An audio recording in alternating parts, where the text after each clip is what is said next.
mortgage rate averages are hitting their highest levels since 2001. Analysts expect to see an Airbnb crash. Consumer price index data shows inflation is up 8.6% over the last year, the highest rate in 40 years. Here at home, inflation sticker shock is hitting millions of Americans hard. Families forced to cut back on just about everything, including summer vacations. What's up, YouTube? This is Drake, running real estate here on the platform. About a year ago, I released my top performing video to date. In that video, I talked about adding our third unit in Bentonville, Arkansas, and I forecasted the revenue based off the current climate that we were in economically. And today we are going to look back at that video and also look forward a year to what we think we can accomplish.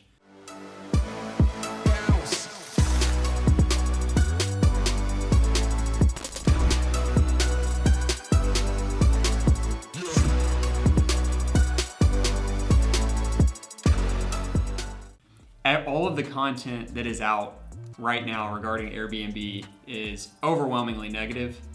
And I think with a lot of preparation and the right people in place, you can combat this market environment and actually have success in the short-term rental space. So we'll talk about that, but let's get into the numbers.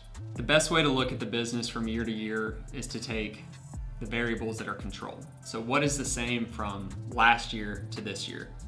This year we were operating with 3 units, but we can take the 2 units that we've had for the past 2 years and compare the revenue. So in 2021, 2022, we were averaging $5,783 for the Fayetteville, Arkansas 3-bedroom home and Dallas, Texas 1-bedroom condo combined. It's been a really tough year, but I'm pumped that we actually grew that revenue by 1.3% per month. So in the 2022-2023 year, those 2 units brought in $5,861 per month. Any increase is awesome because there are so many rising costs and so many headwinds that you will take a slight revenue increase where you can get it. So looking at the controls, our business outperformed last year, and now let's talk about adding in that third unit with the Bentonville, Arkansas B&B. We added a unit in September of this year, which is the Bentonville unit. We are projecting that unit to hammer out about $4,000 of gross revenue per month, which will be by far the most out of the other 2, which would bring us to a projection somewhere between $105,000 on the low end to, let's say, $127,000 on the high end for the next full year. Bentonville was the miss that I had forecasting revenue. It is one of the premier spots to live in Northwest Arkansas, if not the best spot to live. So I wanted a piece of downtown Bentonville. So I bought a 944 square foot home that needed a full gut job renovation. Paid $375,000 for the home, put about $102K into the home in cash. So for the Bentonville B&B, with it being fully renovated and putting that much money into it, I thought we would do about $4,000 per month. I was wrong. But thankfully I wasn't too far off. So in our first year, we were at $3,143 per month for the Bentonville B&B. So not too far off there.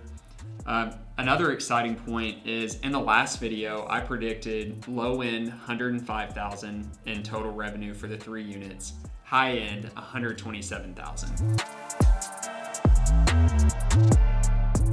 I'm happy to say we hit the range. So we were on the lower side of it.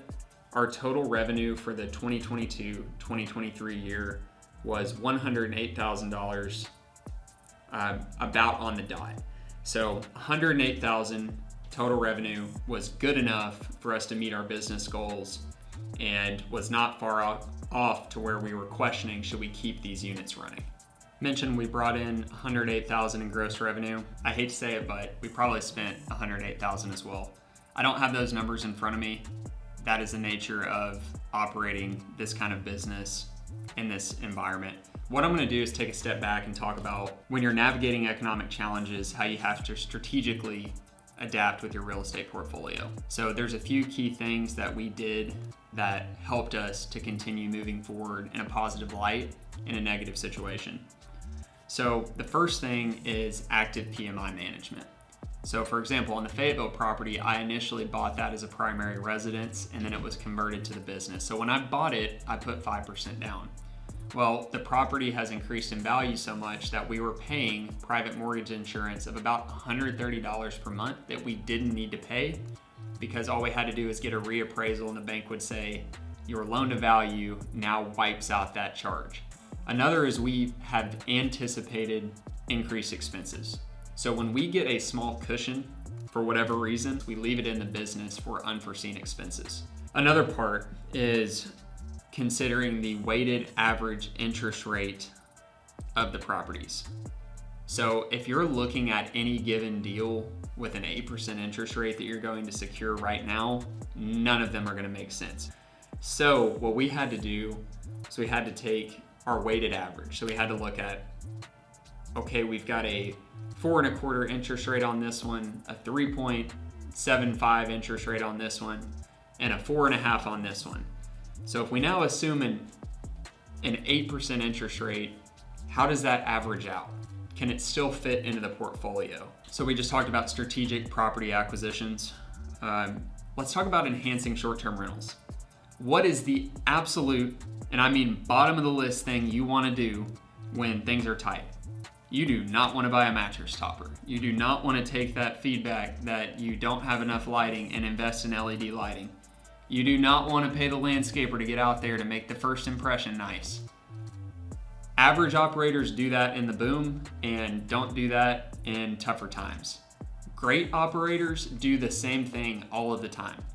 They take it on the chin, they run the business the exact same way, and that's what we've done.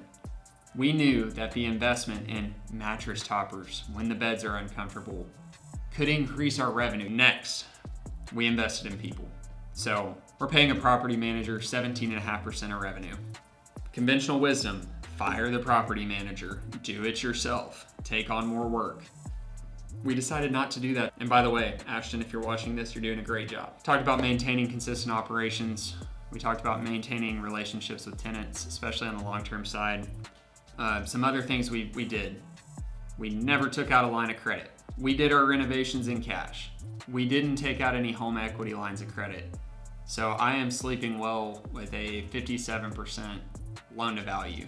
And it makes the water line repairs, the roof repairs, the fence repairs, whatever it is, worth it.